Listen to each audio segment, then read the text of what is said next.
Poor girl tells CEO, "If I make your son talk, will you give me leftovers?" He laughs. The boy speaks.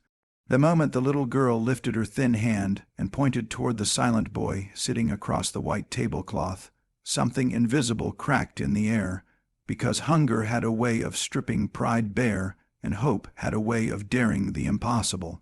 Outside a grand restaurant glowing with soft lights and polished glass, a poor girl in a faded red dress stood barefoot on cold stone, her stomach empty but her eyes burning with purpose, while a powerful CEO sat unaware that his neatly ordered world was about to be shaken by the smallest voice he had ever ignored.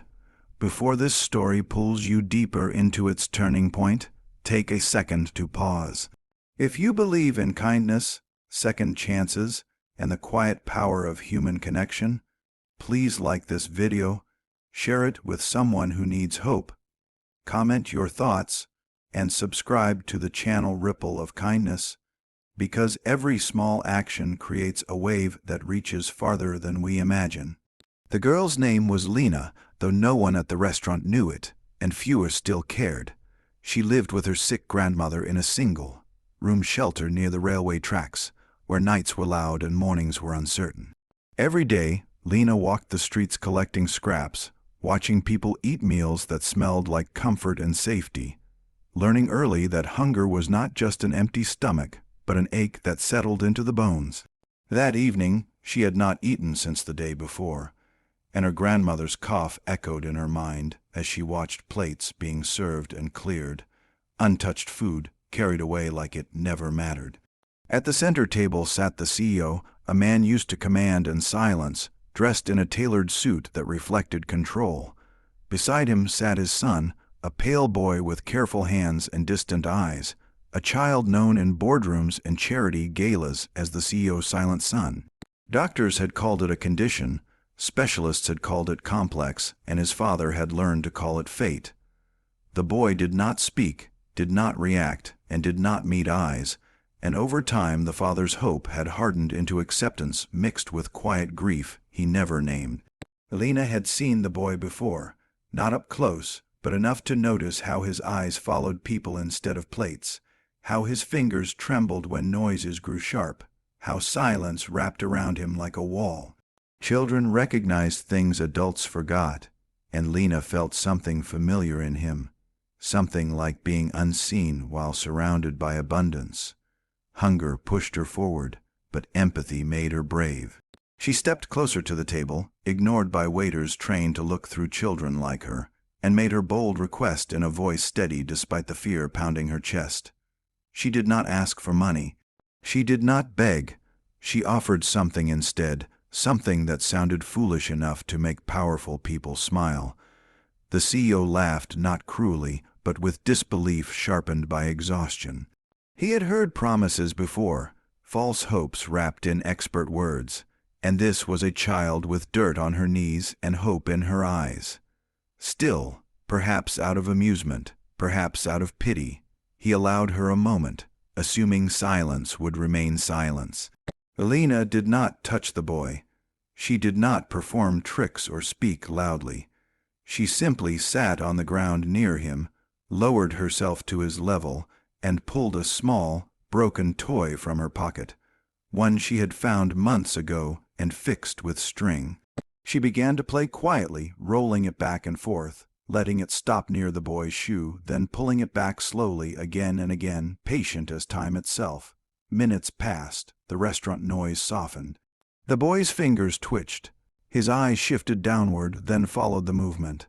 Lena smiled not at him, but at the toy, as if it were enough to be there together in that small space of shared attention. Hunger faded from her mind, replaced by focus, by connection. Something changed when the boy reached out.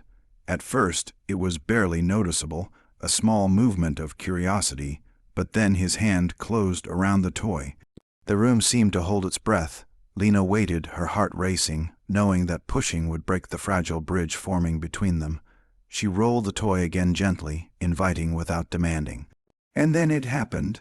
A sound, small and untrained, slipped out of the boy, not clear, not polished, but alive. A word, or something close to it, born not from pressure but from safety. The CEO froze. Plates stopped clinking. A father who had trained himself not to hope felt something tear open in his chest. The boy made another sound, stronger this time, his eyes lifting, his voice shaky but real. The silence that had defined him cracked, and with it cracked the man who had built empires but failed to build this bridge himself.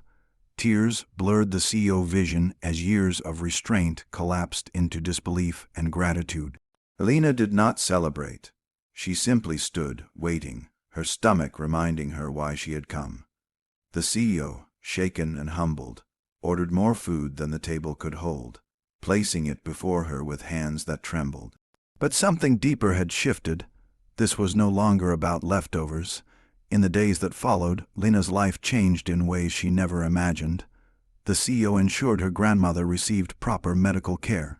Alina was enrolled in school, given clothes that fit, and a room that was warm. But more importantly, she was not treated as a miracle worker or a charity case. She was treated as a child who mattered. The boy continued to speak, slowly, carefully, his progress guided by patience rather than pressure. Often, it was Lena who sat beside him, not as a therapist, but as a friend who knew what it meant to be quiet in a loud world. The CEO learned something no business success had taught him, that connection could not be bought, only earned through humility and listening. As this story reaches its final moments, if it has touched your heart even a little, if it reminded you that kindness can come from the most unexpected places, please like this video, share it, and subscribe to Ripple of Kindness, because stories like this deserve to travel far. Before the ending, we have a special request. Please comment below with one word that describes how this story made you feel. Your words matter more than you know. The poor girl who asked for leftovers did not just change a boy's life.